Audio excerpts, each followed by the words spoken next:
تو نیکی کر کے بھی وہ نیک نہیں ہوتا، بلکہ وہ اپنے ذوم میں اپنی فکر میں نیکی کر رہا ہوتا ہے، لیکن اس کا شمار گناہ کرنے والوں میں ہوتا ہے۔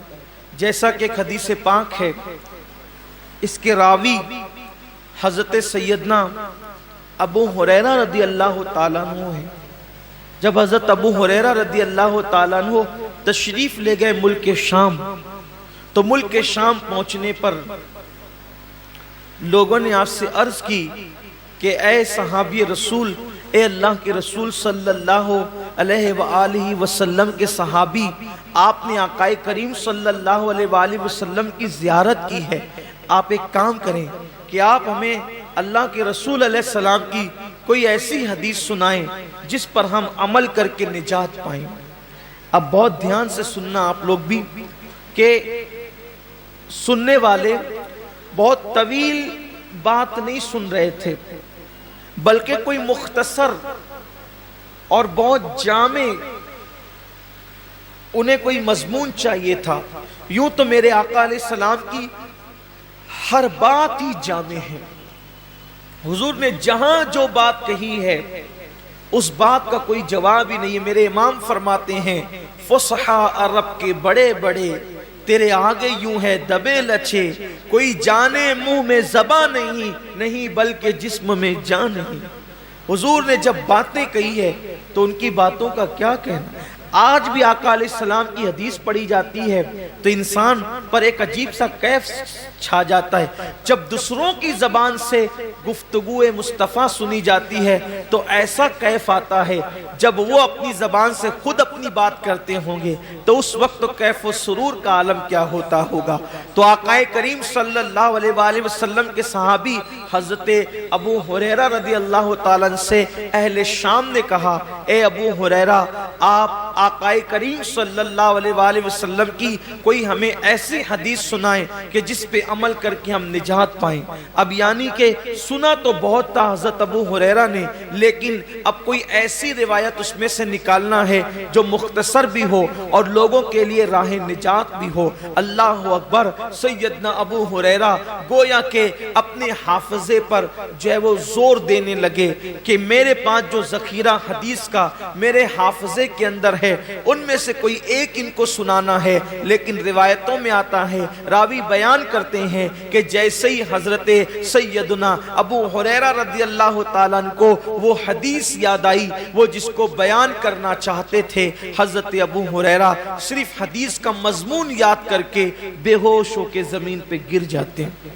امام غزالی رحمت اللہ علیہ لکھتے ہیں کہ مضمون حدیث یاد کر کے حضرت ابو ہریرہ زمین پہ گر گئے۔ جب آپ کو ہوش آیا، لوگوں نے پوچھا، اے ابو ہریرہ کیا بات ہے؟ حضرت ابو ہریرہ فرماتے ہیں، جس حدیث کو سننے کی تم بات کرتے ہو اس کا مضمون میرے ذہن میں آیا تو اسی لیے مجھ پر غشی طاری ہو گئی۔ اور پھر اب حضرت سیدنا ابو ہریرہ رضی اللہ تبارک و تعالی عنہ حدیث بیان کرتے ہیں۔ حضرت ابو ہریرہ رضی اللہ تعالیٰ عنہ فرماتے ہیں، اے اہل شام، تم میرے نبی کا فرمان سننا چاہتے ہو تو سنو، قیامت کے دن کے بارے میں ہم سب کے آقا و مولا مصطفیٰ جان رحمت صلی اللہ علیہ وآلہ وسلم نے فرمایا کہ سب سے پہلے قیامت کے دن اللہ تعالیٰ 3 لوگوں کا حساب لے گا۔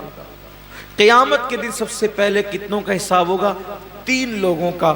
اور اللہ کے رسول علیہ السلام نے فرمایا کہ شہید، جو شہید ہوا تھا، یعنی جس نے جام شہادت نوش کیا تھا، شہادت سے بڑھ کر کوئی عمل ہو سکتا ہے؟ اس لیے کہ شہید وہ ہوتا ہے جس نے اپنی جان اللہ کے لیے ختم کر دی، یعنی جان ہی دے دی اس نے۔ شہید نے قربانی میں تو ہم جانور کی گردن پہ چھری چلاتے ہیں، شہید نے تو اللہ کے لیے اپنی گردن پیش کر دی۔ شہید نے اپنی گردن پیش کر دی۔ سب سے پہلے شہید آئے گا اور اللہ تبارک و تعالیٰ اس شہید کو اپنی نعمتیں یاد دلائے گا، اور نعمتیں یاد دلا کر کے اللہ تعالیٰ جب اس کو اپنی نعمتیں یاد دلائے گا تو پوچھے گا، اے میرے بندے، میں نے تجھے اتنی نعمتیں دی، اب بتا تو نے میرے لیے کیا کیا؟ شہید عرض کرے گا، مولا تو جانتا ہے کہ تو نے مجھے نعمت دی تو میں نے تیرے لیے اپنی جان قربان کر دی، گلا کٹا دیا، گردن کٹا دیا اور میں شہید ہو گیا، میں نے جان دے دی تیرے لیے۔ اللہ فرمائے گا تو جھوٹا ہے، اللہ فرمائے گا تو جھوٹا ہے، تو نے اس لیے گردن نہیں کٹائی تھی کہ میں راضی ہو جاؤں، بلکہ تو نے اس لیے گردن کٹائی تھی تاکہ لوگ تجھے بہادر کہیں، لوگ تجھے بہادر کہیں۔ بہادر کہلانے کی وجہ سے تو نے یہ کام کیا تھا، سو وہ لوگوں نے تجھے کہہ دیا اور میں نے تجھے بہادر کہلوا دیا، اس لیے آج تیرے لیے میرے پاس نہیں ہے کچھ، اور تو نے جس کے لیے عمل کیا تھا اب جا کر کے ان سے صلہ حاصل کر لے۔ گھر کی فریج بھرنے والوں اور گھر کی فریج بھرنے کے لیے قربانی کرنے والوں، یا لوگوں کی جھوٹی شہرت کے لیے قربانی کرنے والوں، ذرا ہوش کے ناخون لو۔ یہاں تو جانور کی گردن پہ چھری ہے، وہاں تو اس نے اپنی گردن کٹائی۔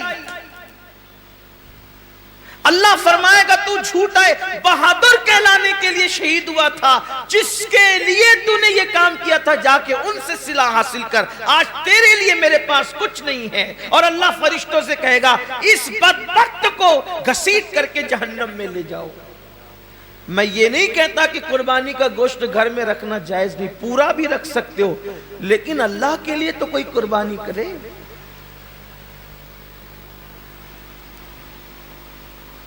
قربانی کا جانور آنے کے بعد خود ہی سے بتاتے پھرتے ہو کہ اتنے کا لائے اور اتنے کا لائے، پوچھا کس نے تھا اتنے کا لائے ہو؟